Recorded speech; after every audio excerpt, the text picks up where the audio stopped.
What's up guys, my name's Jay Taylor. If you're new to the channel, I'm simply going to walk you guys today through how I made six figures in sales my first 6 months in sales. And by the end of the video, I'm just going to give you the tools and the steps so you guys can simply go and do this yourself. So do not stop watching until the end of the video. Let me be very clear and frank what this video is not. It's not some get rich quick scheme. This is not like an editing class where I did all these crazy edits to get all these views. This is not a fashion class where I said, hey, you do this and you're going to buy this Rolex. And if like your only motivation to get into sales is like to buy a Rolex, you could want a Rolex, sure, right? That's cool. But if that's your only motivation, just like stop watching this video and I'd probably quit right now. All this is going to be is how I simply was not on the right path when I first started, and I implemented the correct steps to fast track my results. Also, what this is not is some crazy story time. I'm not going to go super deep into my journey just to make myself look extra cool. I was super at the bottom and now I'm super at the top. It's not going to be that either. My story is very cool and I'll get more and more into it on my channel. I just give you, a small dive in so you can have some perspective of where I was at and where I'm at now. So let's get right into it. And I'm sure you're here because you want to make some money. So let's make some money. Okay. How did I make multiple six figures off sales in my first 6 months in sales? I first started consuming free content, thousands and thousands of hours of content on sales, right? And at this point in time, I thought I was the man. Let's be real. I thought I had more knowledge than anyone. And dude, honestly, with all the books, I read hundreds and hundreds of books. I consumed thousands and thousands of hours of content. With everything that I did, I had a lot of more knowledge than a lot of people. But it was not wielding me the results that I wanted. I was making very, very, very average, low, below average commissions. Then I threw myself out there in the most uncomfortable positions that other reps at my company would wait months to do. Thousands and thousands of repetitions, which means phone calls, appointments, sales meetings, whatever the case may be, follow-ups within a couple of months. I was feeling like this guy right here with a very low battery. So I was working very hard. I was making a little bit more than I was before, but I was not making what I wanted to make. I wasn't making 10K a month, and I wasn't seeing the results that I wanted to see. So then I realized that I'm doing this the slow way. Free content is easy, it's comfortable, and it's not the fastest way to get to my goal. So me, whenever I start a business or whenever I get into something, the first thing that I think, especially nowadays, is like, what's the fastest way to the goal? That doesn't mean because I'm lazy or anything. I just want to fast track my results because we all don't live forever. We're here on this earth to leave our impact. So how can I get to X goal the quickest way without having to cheat anybody out or scam anybody or be any kind of slimy, sleazy person? So I started exploring ways to fast track my results. Then I spent 5 figures in mentorship to fast track my results when it was all that I had. And if you see here, $12,000 is what I spent. This is what I learned from spending all of that money. So this is going to be very simple too. This is not going to be some like crazy complex breakdown of all the different ways that you can speak and tonalities and sales that'll push the needle. Like if you guys want some more help with stuff like that, I have a free Skool course where I go over that and I provide you the tools to really get selling. But this is the basics and the simple stuff that you need to know if you really want to start 5xing what you're making currently in commissions. So every sales structure, when I get on a call, of course, the first thing I want to do is identify their goal. So why are we on the call? Like what made you book in a call? Okay. Then I need a time frame behind it. So I need a time frame because that's going to give me some kind of leverage, right? So if I don't have leverage behind it, then it's kind of like, how am I going to be able to drive any urgency on this call? Then I also need to know what they've tried to achieve this goal. So not only do I need to know, but they need to know out loud, not only how long has it been, but what have you actually tried?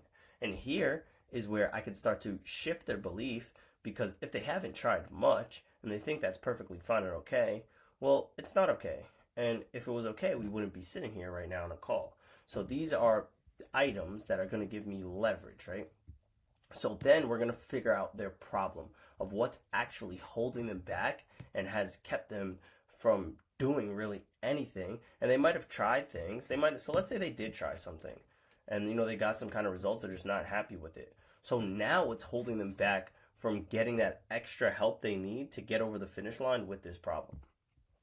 And once we can identify that, right, I need to let them know what are the rewards of fixing this problem, and I need to know what the rewards of fixing this problem are. So, like, back to rewind to when we spoke about the Rolex, like, if the only rewards are a Rolex, that's cool, but it's like, how would that Rolex make them feel? Because nobody just wants a Rolex. Like, maybe they're unconfident right now, and the status that a Rolex would bring is what they're actually chasing. So we need to figure out what they're actually chasing and what's actually coming up in their life that they're coming to you for extra help. Like, if somebody wants their whole house remodeled, like, it's probably not that they're gonna just walk in on a Tuesday and be like, oh, my wall looks so pretty, right? Like, maybe it's status, right? Like, maybe they have a bunch of friends that come over and they all live in a rich neighborhood and they're tired of their house looking, lower quality, older, setup and everything. And if you get your house remodeled, then it provides you with some kind of status. When your friends and neighbors come over, now you can flex and be like, yeah, I got my house remodeled. So there's always something behind them fixing this problem. And I want to figure out, what is it for them? Like, what are the rewards if they actually fix this? And what does that feel like? So not just the rewards, because rewards are cool, money's cool. That's all like just numbers and different stuff. But like, what does it feel like when they fix it? Then the consequences of not fixing it. So, like, what is it actually going to do for them if they don't fix this? And what does that life look like? And I need them to be able to sit there and envision that, and I'm going to envision that with them. Then, also on top of that, it's like, also, how do they feel right now? And can they even imagine how they would feel if they didn't fix this in a year? And like, what problems will compound and just keep going on and get worse if they don't fix it? Then, obviously, after all that, I want to be like, are they going to allow this to continue to happen? So, like, are you going to, so, like, yeah, it would be like this, it would be like this. And it's like, all right, so are you going to allow that? No, I'm not, blah, blah, blah. So, like, what do you do? Oh, I mean, I guess I take action. I take the help that I need. Or I take action. I get the solution that, that I'm looking for, right? So we need a buy-in that they need to take action. And like, where I see most people go wrong is like, they don't get a buy-in. They get a very chill, calm prospect. And all over here, so, right, let me get my pen. So all over here, right, they were not, driving enough urgency, because there's urgency somewhere. Like, people are not just taking out time out of their day to get on calls, get on meetings, go meet people for sales meetings. And it's just like, it's like whatever. Like, no, there's some kind of urgency there, but just the skill that you have today, you have not been able to dig it up. So what I see is that people don't dig up enough urgency here, right?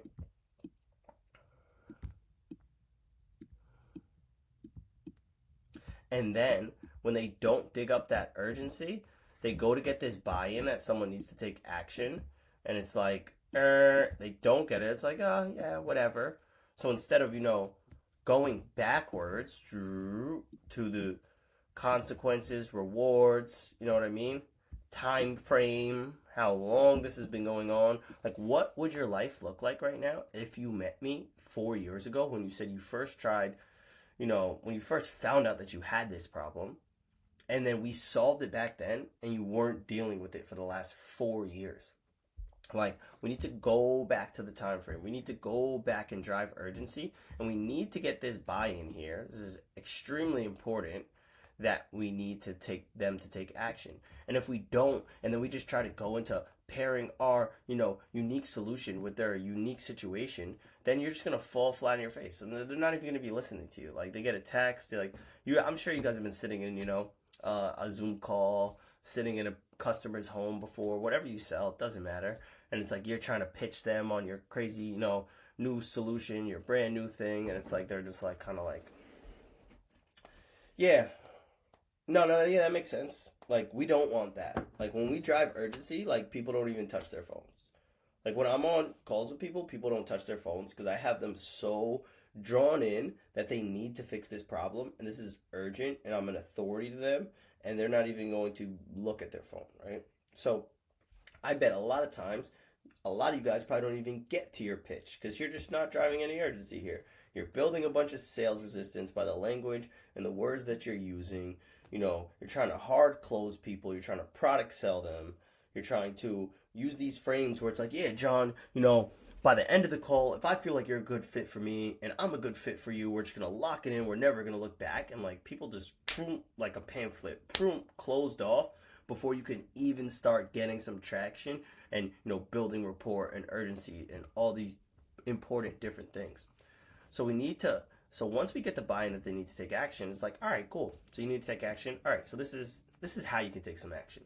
So now we want to pair our unique solution with their specific problem.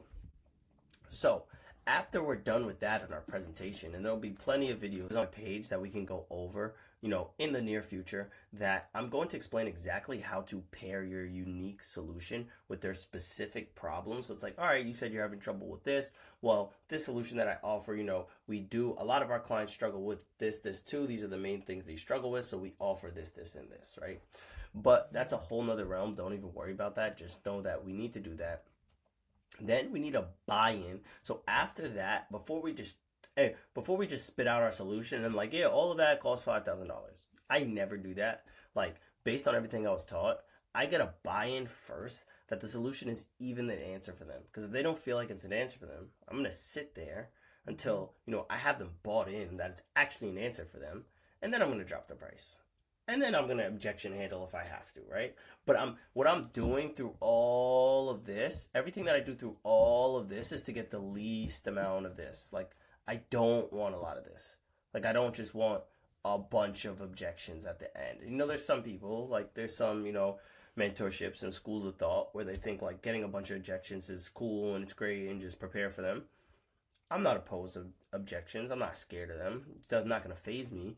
But at the end of the day, everything that I do here in this realm is going to be to get the least amount of this possible. So I'm going to get a buy-in from them. Like, do you feel that everything that I just walked you through can help you make, 10 to 12K a month? Like, yeah, I do. Okay, what about it did you like that you feel like, or what about it do you feel like is helpful that's going to get you to that goal? Or like, do you feel that everything I just walked you through can help you, lower your energy bill by 80%? Yeah, okay. So I'm not going to just take a yeah at face value. That could just be somebody yesing me to death. I need them to explain to me. They're going to believe 0% of what I say, but 100% of what they say. So I want them to explain to me, what about it do they feel like is helpful that it's going to get them to goal? Once I get that buy-in there, and if I don't get that buy-in there, I'm going to sit right there, and I'm not going to panic, and I'm not going to be like, well, the price is $5,000. No, that's just going to build fight or flight and sales resistance, and the prospect's just going to close off and be like, yeah, I actually have to go. We've been on this call a while, or, yeah, you can always stop back by, but that never happens. It never works. I mean, you might close like 3 out of 80 deals like that when they tell you stuff like that, but usually they'll never get back to you.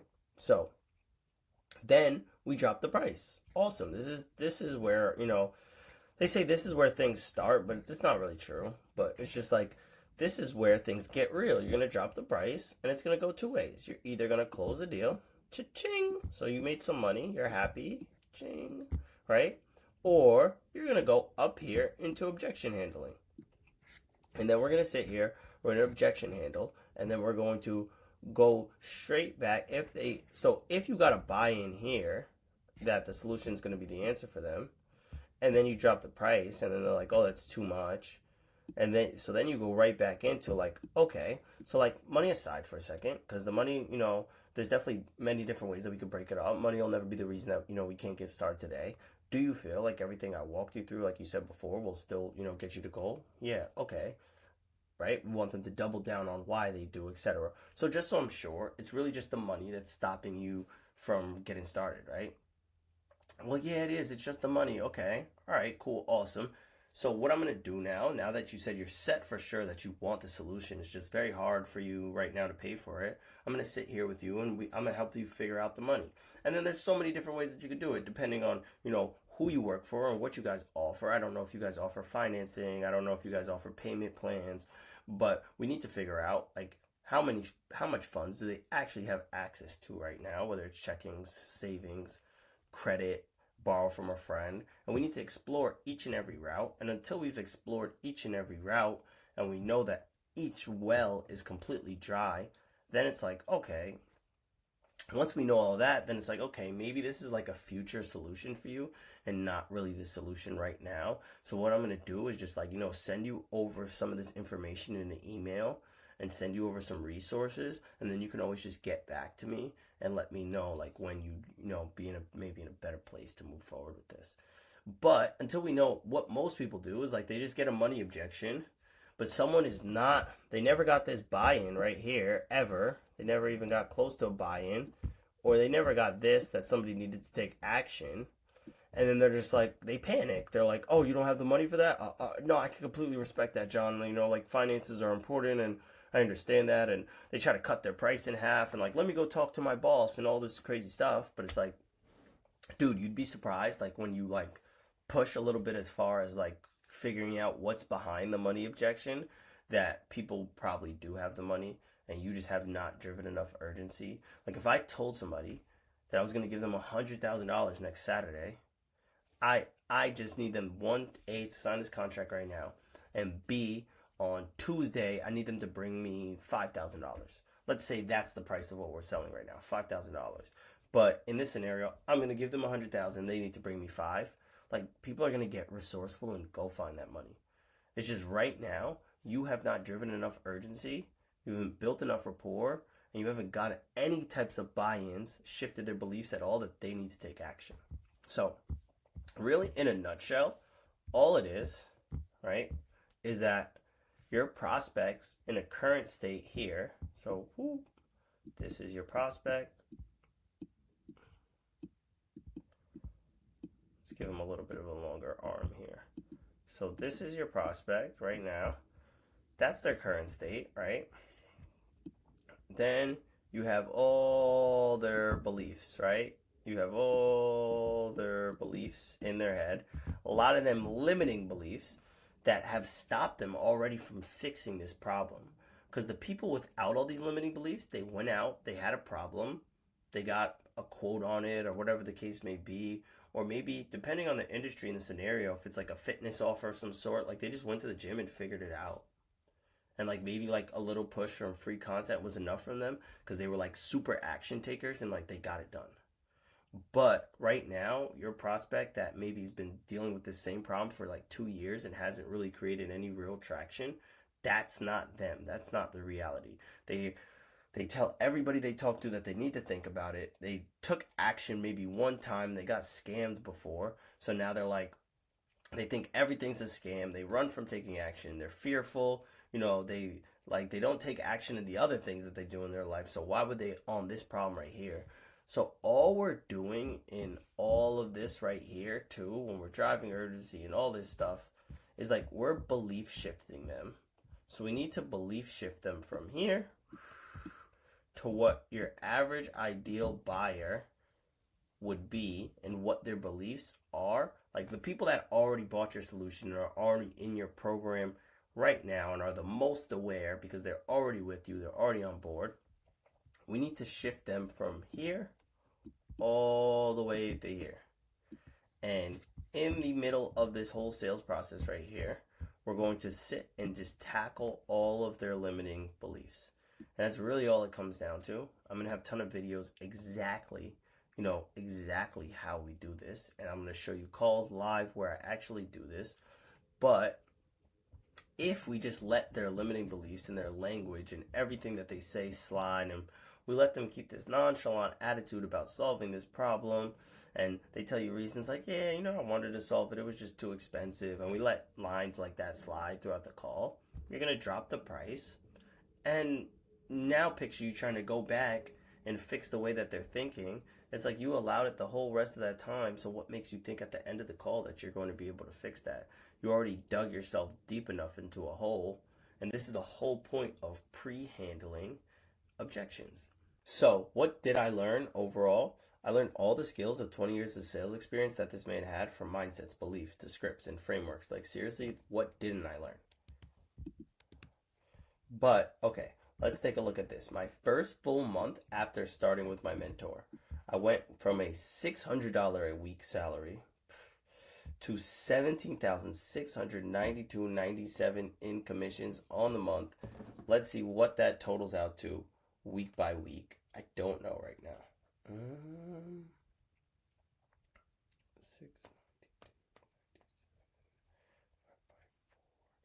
That's 4,500 a week. So it's a big difference, right? Like to go from 600 a week, which is like starving, desperate, begging, relying on other people for stuff, whatever the case, whatever it looked like, right? To $4,500 a week. So I paid $12,000 to make $4,500 a week, and in the first month, I already made more than enough to pay off the mentorship, but I set up the scales for myself to be able to make a certain amount of money every month. So it's a no-brainer. I would never rethink whether I made the right decision or not. And even if I didn't, even if it didn't work, it doesn't matter because it was a step in the right direction. I was making $600. Like, who was I to be like, no, this mentorship from this guy that has all this proven results and all this stuff, like, he's charging too much, or no, I got resourceful, I made it happen. I was making $600 a week. Like, it wasn't like I had freaking hundreds of thousands of dollars to invest and just could take like a risky gamble. So this is all about the belief shifting portion. Like, I shifted my belief into, and nobody really had to do it for me. Of course, like when I got on a sales call with them and they pitched me the program, they did do a little bit of belief shifting to, really get me over the line. But, I went out and I took action because I knew that I wasn't happy where I was at. And if you're not happy where you're at right now, the first thing that I would tell you to do in your sales career is go out and simply get a mentor.